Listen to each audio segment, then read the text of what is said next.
You are getting 100% Jodi on Women Taking the Lead. I know a lot of you will feel uncomfortable allowing for inactivity for an indefinite amount of time, right? Because if you're a high achiever, you're a doer. But believe me, if you can give yourself the space to do this, then you will then naturally begin to move into the part of the shuffle phase where you begin to research and network, and you will find the next thing that will re-energize and re-engage you. Hello, my name is Jodi Flynn and welcome to Women Taking the Lead, where we are all about creating blasts of inspiration to help you overcome self-doubt so you can lead with confidence, integrity, and a sense of humor. Head over to womentakingthelead.com to join the community and get the resources to support you on your leadership journey. Now, your future awaits, so let's get started. Hello, everyone, and thank you for joining me today. I hope this message finds you healthy and well. Maybe not everything going perfectly, but seeing some sort of a light at the end of this tunnel. I truly believe we are all going to get through this and be okay. And I believe that because we always do. We always get through our worst days. We always come out the other side of things. The question always is really, what do we want to experience while we're going through it? Who do we want to be? How do we want to show up as? And so I have been using these episodes as a way to just support you and, let you know you're not alone, and that what you're going through is very normal. And last week, I introduced the cycle of change using the analogy of a card game as I learned it through iPEC coaching. I gave an overview of the 4 phases you can find yourself in any area of your life. And I'm going to dive into each phase. And I started last week with the phase that we are all probably finding ourselves in due to the COVID-19 pandemic, which is the toss-in phase. We don't go through the cycle of change once. We go through it over and over again, and with each cycle ending in the toss-in. The toss-in is a stage of completion and probably some bittersweet feelings as you start to accept everything that happened in the last phase. Eventually, you start emotionally detaching from the last phase, and in some cases, there may be a physical separation from the environment and people who were in the last cycle with you. This is true in the cases of buying a new home, ending a relationship, changing jobs, starting a business, etc. So, using the card game analogy, this is when the last game comes to an end, but you're still going, and so you will continue to play one more game or another. Again, it's a continuous cycle. The phase that comes after the toss-in phase is called the shuffle phase. It's a non-committal phase where you want to contemplate what was and what could be next.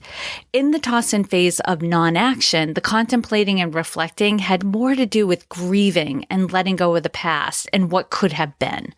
In the shuffle phase, the contemplation and reflection moves toward focusing mostly on possibilities for the future. I know a lot of you will feel uncomfortable allowing for inactivity for an indefinite amount of time, right? Because if you're a high achiever, you're a doer. But believe me, if you can give yourself the space to do this, then you will then naturally begin to move into the part of the shuffle phase where you begin to research and network, and you will find the next thing that will re-energize and re-engage you. When you enter the shuffle phase, you will find that you are better able to deal with the pain you began experiencing in the toss-in phase. You will also find you are better able to think on those events from the last cycle without becoming emotional. Rather, you can reframe what happened and logically process the information to find what worked and what didn't work, giving you more expertise moving into this new cycle. This is also the phase where you will evaluate where you are in your life.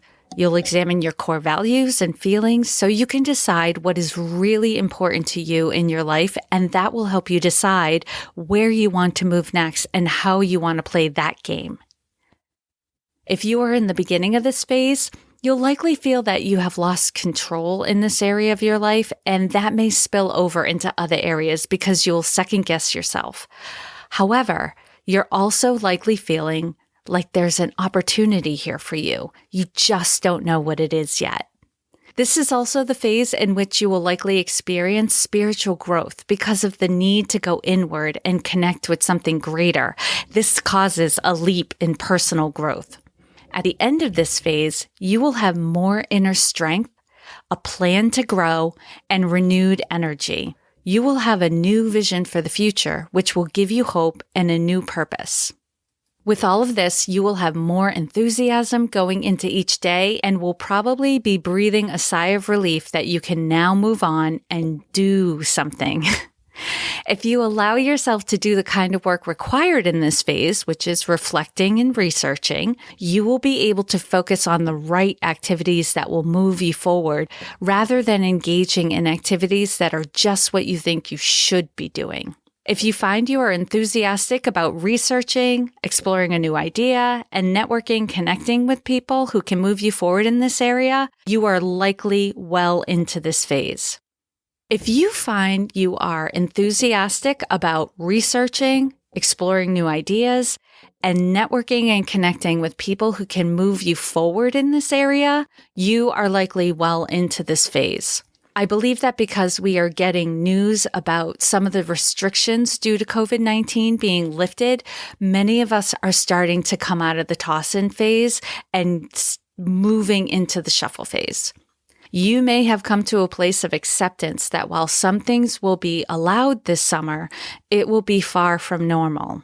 In the toss-in phase, there is grief for what was lost. In the shuffle phase, you begin to think about creating new activities and traditions.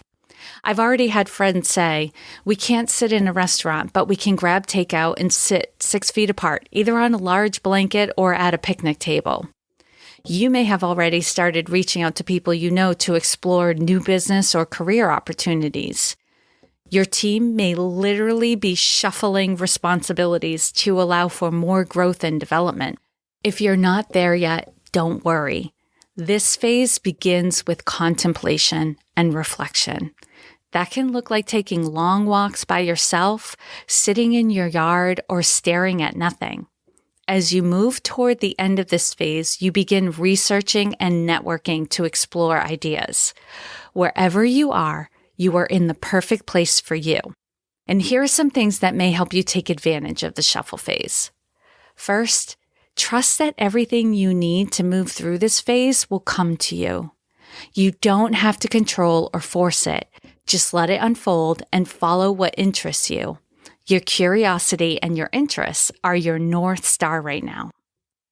Second, if you're starting to reach out to others, only give time and energy to those who want your highest good.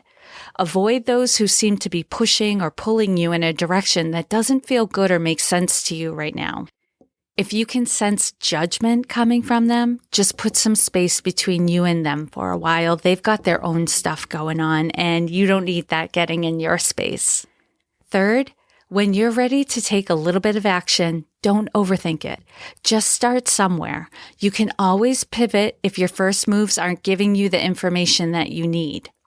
Fourth, there may be some anxiety, and you will likely find yourself coming face to face with beliefs or automatic ways of being from the past that make you anxious and hold you back. Confront them and challenge the truth of it. For instance, for me, an old belief that I get confronted with on occasion is the belief that if I have needs, then I am burdensome and a bother to people. In this phase, that would hold me back from reaching out to others to ask them to impart their wisdom on me. The reality is, those with wisdom crave the opportunity to pass on what they know to those who are ready to receive it. When I'm confronted with thoughts like, they have so much going on, I don't want to disturb them, I have to consciously let that go and trust that if they really don't have time for me, they will kindly let me know. Lastly, when you're ready, begin creating goals and a plan to accomplish those goals. Then decide how and when you want to begin. Tap on those people who have your highest good at heart. They want to help in this stage because you are acting in alignment with your own highest good. If this was helpful for you, again, I'm going to ask a favor. Please share this episode with a friend or colleague whom you know could benefit from this information. It's sharing resources that helps us all get through tough times. And most of all, I hope this was of value to you, and here's to your success. Thank you all for joining me on Women Taking the Lead. And to strengthen you on your own leadership journey, I'd like to send you off with a quote from Marianne Williamson, so here goes. Our deepest fear is not that we are inadequate. Our deepest fear is that we are powerful beyond measure. It is our light, not our darkness, that most frightens us. We ask ourselves, who am I to be brilliant, gorgeous, talented, fabulous? Actually, who are you not to be? You are a child of God. Your playing small does not serve the world. There is nothing enlightened about shrinking so that other people won't feel insecure around you. We are all meant to shine as children do. We were born to make manifest the glory of God that is within us. It's not just in some of us, it's in everyone. And as we let our own light shine, we unconsciously give other people permission to do the same. As we are liberated from our own fear, our presence automatically liberates others. Again, thank you for joining me, and here's to your success.